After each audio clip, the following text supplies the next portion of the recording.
Hello, everyone. Thank you, Josh, for inviting me here, and thank you to Graham as well. I'm here as something of an interloper. I'm a Roman Catholic, although when I speak, I won't be using the term Roman Catholic, because where I'm from, it's actually a sectarian slur. Or the other one is a whispered RURC, and I've never been able to become used to its non-sectarian usage. I'm also Irish, so I'm from a place where it is believed that we have an established church, although we don't.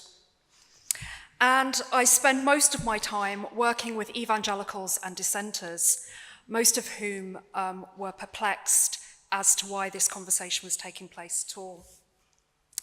But when I explained it to them, they were all firmly in favour of disestablishment, but I would expect that anyway. So instead of speaking directly into this debate, I'm going to give you a perspective from Catholic social teaching, which emphasises the building of communities and relationships, because if Anglicans have an abiding and deep love of place, we Catholics have an abiding and deep love of community or communities, because we are not just one member of one community, we are a member of multiple communities and contribute to those in different ways. This building of communities and relationships is absolutely fundamental to preaching the risen Christ and to realising the gifts that are given to us in the gospel.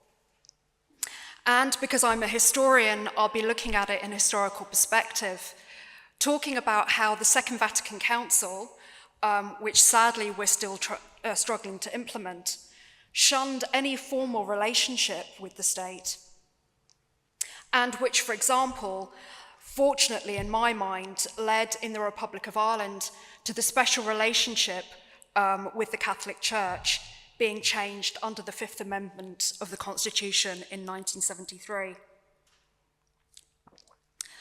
So prior to the Second Vatican Council, which took place in the early 1960s, you could really describe the Catholic Church as a fortress church. Once you were in, you weren't allowed out, and that was it.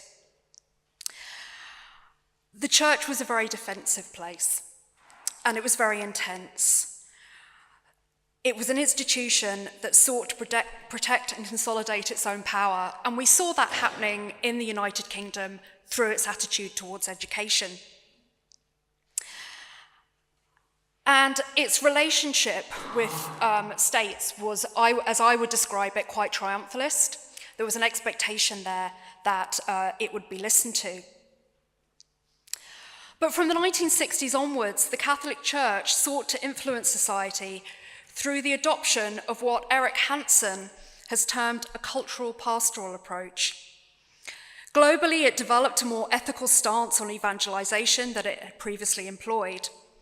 Failings, and that's a light way of putting some of the things that happened, such as forced conversions, residential schools, the abuse crisis, were acknowledged and are still being uncovered and apologized for. Dignitatis Humanae, which is one of the main documents of the Second Vatican Council, puts it thus: in the life of the people of God in its pilgrimage, through the vicissitudes of human history, there have at times appeared patterns of behaviour which was not in keeping with the spirit of the gospel and were even opposed to it. The Second Vatican Council then brought the Catholic Church into partnership with the world and placed it firmly within the realms of civil society, which is where my instinct would be to put a church in the public square, and I firmly believe that the church does have a place in the public square. It changed the structural location of the church in terms of state and society, and it freed itself from the shackles of authoritarianism, although that's starting to creep back in now, that's another conference, and placed itself at the service of society. Consequently, it provided firmer ground upon which to speak to the needs of society, particularly within local contexts. The church's main mission was not now forced conversion, or in some ways colonization, but rather was to proclaim the gospel in accordance with the teachings of Christ, and it communicated by example rather than force. The only force at their disposal was the persuasion of authentic witness. The rights and beliefs of other religions were to be acknowledged and respected. The church provided a vision of the world, and I think that that's one of the major things that faiths can bring to the public square, is imagination of what the world could look like if we only took the teachings of our faiths into account. And it actually placed the onus upon the local church or local communities to decide what should be done. So this resulted in Latin America, for instance, in liberation theology. In Northern Ireland, it resulted in the flourishing of ecumenical contact as a counterpoint to the conflict there. And in the UK, as we're coming up to a general election, it led to the 1996 document, The Common Good and the Catholic Church's Social Teaching. So the church is transnational. People think it's a monolith, but it is also national and with deep roots in particular cultures and histories. This accounts for different experiences of Catholics in Poland, Rwanda, Brazil, and the US, for example. The experience of an Irish Catholic, the experience and praxis, actually, of an Irish Catholic is very different to the experience and praxis of a French or Spanish Catholic. And that is something that always needs to be taken into account. The church professes one Lord, one faith, one baptism. A legitimate diversity is found, and this permits issues and strategies to be different and to be totally contextual when the church turns to its engagement with society. Local, national, and regional expressions of faith give rise to a variety of goals and methods for church engagement with society. Now, one of the things that the Catholic Church likes to proclaim about itself, and it has been particularly good at this since 2013 and Francis's papacy, is that it reimagined itself as the voice of the voiceless.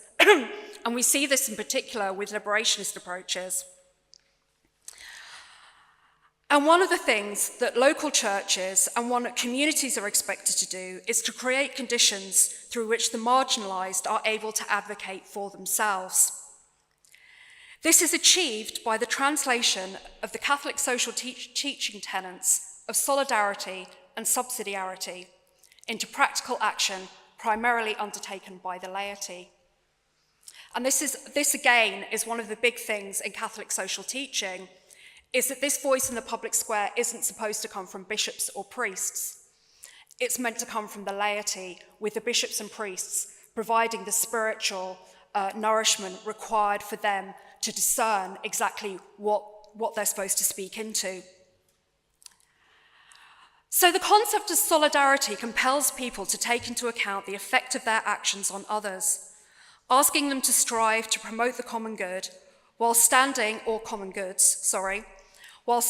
and working with the marginalized, rather than myopically focusing upon their own faith journey or their own desires and needs. Through acting in such a manner, individuals thus come to see themselves as part of a community and organize its power structures accordingly. So, for example, in my parish, which I am very attached to, we organise through cell groups. But in other, we organise through cell groups to do things like social action, but also prayer and building community, because it's a very big parish. Whereas in other communities I've seen, social action is expressed more through charities such as the St. Vincent de Paul and allegiance to things like CAFOD. The human rights fundamental to building the kingdom, because after all, isn't that what we're all here for, are to be found in solidarity with the other person. As full person, which is the ultimate aim of life, can only be found through self-donation to others. Such an aim can only be accomplished through, in Catholic thought, participation in community. A person can never flourish alone. Person, community, and society are in relationship with one another. None of this can be achieved without that trinity working together. As Patcham and Terrace teaches in 1963, persons can live in dignity only when they live in a community of freedom. That is, in a community in which both personal initiative and social solidarity are valued and embodied. Religious freedom is central to this and provides the church with a mandate to engage in public life. This is because it comes within the meaning of religious freedom that religious community should not be prohibited from freely undertaking to show the special value of their doctrine in what concerns the organisation of society, and also the whole inspiration of the whole of human activity. In such engagements within society, the social, the political, and the economic all combine to underline the dignity of the human person in order to address what a particular context needs. Nothing should be ignored. Subsidiarity affirms the idea that each person has the right to shape their own destiny, rather than it being solely subject to external forces. When at all possible, therefore, power and decision-making processes should be exercised at the lowest possible level. For example, when dealing with issues of marginalisation, those who are marginalised should not be the objects of research and planning. Their dignity as persons must be respected, and their sense of their own problems and their solutions must be deployed where they're sensible. Taken together, these concepts act as a check upon one another by ensuring that power is distributed fairly throughout society, which, after all, is one of the key messages that Jesus brought us. The church, then, through communities, focuses on the promotion of the dignity and flourishing of the human person. Transforming society from within, using the prototype provided by Jesus' ministry through its dialectical presence in the world. As Gaudium et Spes, another major document in the Second Vatican Council, taught, this council can provide no more eloquent proof of its solidarity with the entire human family with which it is bound up, as well as its respect and love for that family, than by engaging with it in the conversation about its various problems.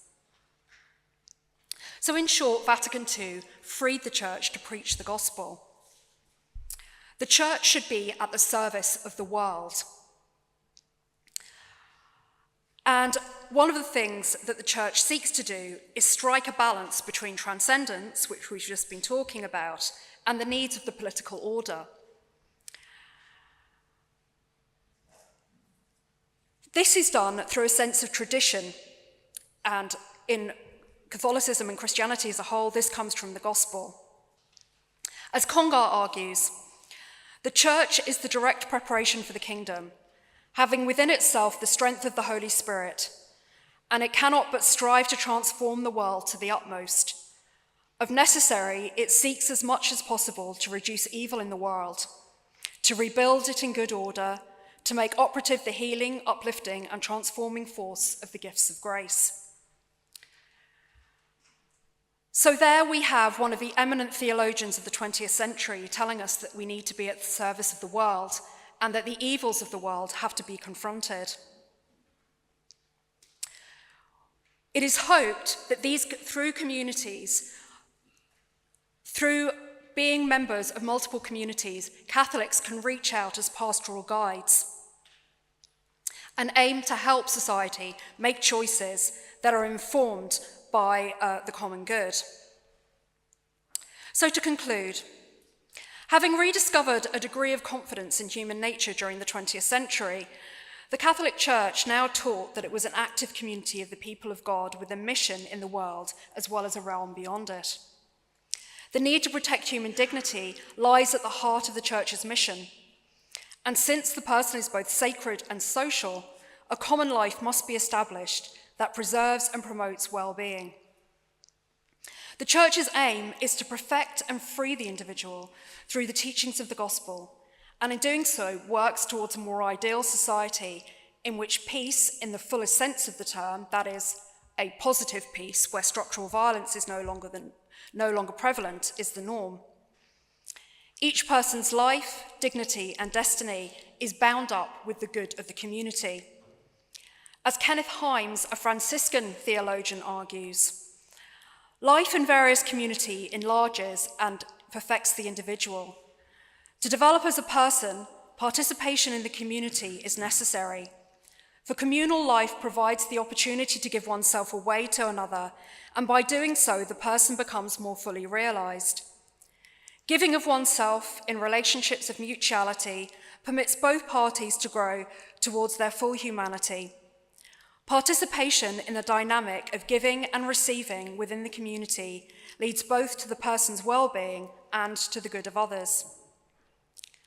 Such communities, though, can only be genuine where the dignity of the human person is recognized and secured, and where the conditions allow everyone to flourish. However, the good of the person can only be attained when, according to Hollenbach, a Jesuit theologian, argued they are able to participate in a rich diversity of communal relationships, ranging from those as small as family to those as large as the national and global. Thank you.